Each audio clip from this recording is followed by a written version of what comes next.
I thought I'd capture a moment while my foster puppy, Sunny, does his zoomies out in the yard. He actually has a meetup tomorrow where he'll go on a staycation for up to 10 days where they try to figure out if he's a good fit.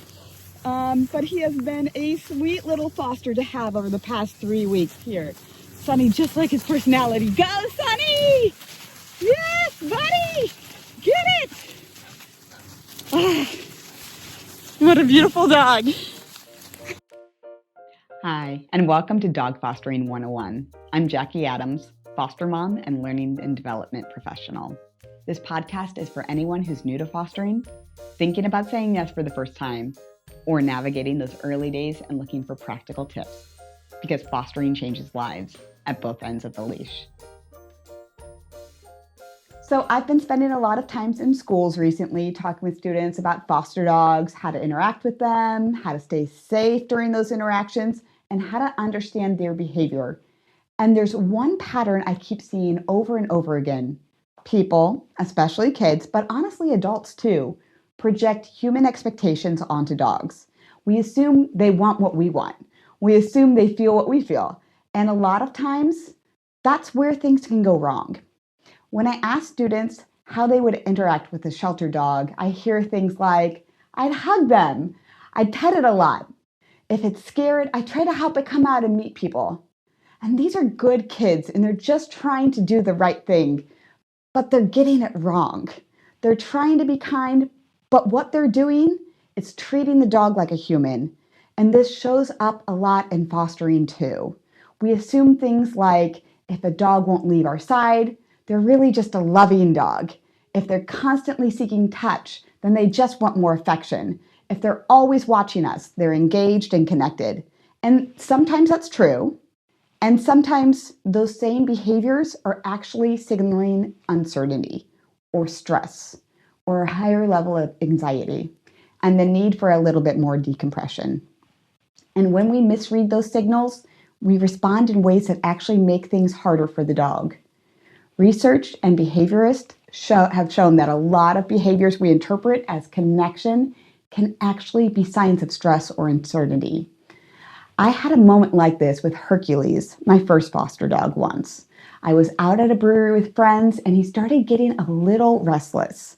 And my first thought was, he's just getting antsy, like he was bored or needed to move around or something. But someone I was with pointed out that a motorcycle had just rumbled past, and they said, I wonder if that noise is new for him or something he's not really liking. And it was such a small comment, but it completely shifted how I saw what was happening.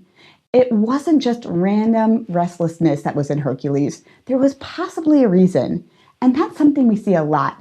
Behavior is often tied to what's happening in the environment, not just in the dogs themselves. And this is where another pattern shows up. We assign human labels to dog behaviors. We say things like, he's being stubborn, she's ignoring me, he knows what he's supposed to do, he just won't do it. And I hear this from students, and I've also heard this from adults too. Heck, it's something in the past I've even said myself about a dog. But here's the thing. Dogs aren't sitting around there waiting to make decisions just to be difficult. They're responding to something. When a dog doesn't come when called, it might not be stubbornness. It might be they're overwhelmed. They're distracted. They're not fully trained yet. Or they don't feel safe enough to disengage from what's around them. When a dog won't settle, it's often not defiance. It could be they don't know how yet. They're overstimulated. They're anxious. Or they've never had structure before. A lot of what gets labeled as stubborn is actually a dog not understanding yet, or being too stressed to respond. And when we label it as stubborn, we stop getting curious. We stop asking, what's driving this? And we start reacting instead of observing. So a simple shift here is, instead of saying, this dog is being stubborn, try asking, what might this dog not understand yet? Or what's making this hard for them right now? Because the moment you can shift from judgment to curiosity, you open the door to actually helping the dog. And that's where things start to change. This matters because a lot of early foster challenges aren't about the dog being difficult. They're about misalignment.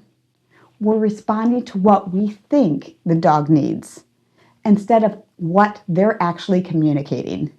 And that's what you start to see. Escalating behaviors, frustrations, sometimes even safety concerns. And especially for dogs coming straight out of shelter environments, stress levels are often already elevated, so it can take some time for behavior to settle. So here's a simple shift. Instead of asking, what would I want in this situation? Try asking, what is this dog trying to tell me right now? That one question changes how you show up. It moves you from reacting to observing. This doesn't mean you need to analyze every single thing. It just means slowing down a little, not assuming every behavior is affection, not assuming every dog wants interaction, giving space when needed, creating structure when things feel a little bit chaotic, letting the dog show you who they are instead of deciding it for them. One of the biggest things I've learned from working with the students is that most people are trying to do the right thing by the dogs. They just don't always know what that thing is. And the same is true in fostering. People want to do the right thing, but sometimes, like me, we're just not seeing it from the dog's perspective yet. When we stop projecting human expectations, human emotions, or incentives onto dogs, we start to understand them more clearly. And when we understand them, everything gets easier, the behaviors make more sense. The relationship becomes less frustrating, and the dog has a better chance of succeeding. Because we're finally meeting them where they are, not where we assumed they should be. Thanks for joining me for this episode of Foster Fast Track. Now go cuddle a pup and have a great day. Thanks so much for joining us for this episode of Dog Fostering 101, everything I wish I knew when I began fostering. This episode was edited by Make Your Day Richer. If you enjoyed it, please be sure to follow us and check us out on Facebook and Instagram. Now go cuddle a pup and have a great day.